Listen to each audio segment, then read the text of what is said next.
আসসালামু আলাইকুম। সাতক্ষীরা সালাউদ্দিন ভাইয়ের চেনকপ্পা বাহিনী দিয়ে দেখেন এই ড্রোজার গাড়িটি ওঠানো হচ্ছে।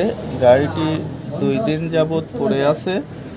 পরে অনেক জায়গায় চেনকপ্পা গিয়ে চেষ্টা করার পর পারে নাই। পরে সালাউদ্দিন ভাইয়ের সাথে যোগাযোগ করলে তার বাহিনী নিয়ে গাড়িটি খুব সুন্দরভাবে উদ্ধার করে।